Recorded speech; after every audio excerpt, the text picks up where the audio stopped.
የማስረባ ሰማኛለህ? ተነስተህ የግዴታ ወረቀቱ ላይ መፈረም አለ።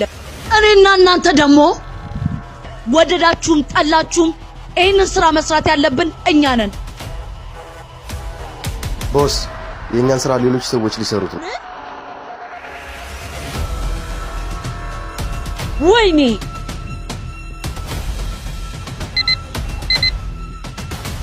ሚሽኑ ያለበትን ፎቅ ማብራት አጥፋው። 2 ሰከንድ። እናንተ እዚህ ጠብቁኝ እሺ? ቦስ እንከተልሽ እንዴ? አያስፈልግም፣ እኔ ራሴ እወጣዋለሁ።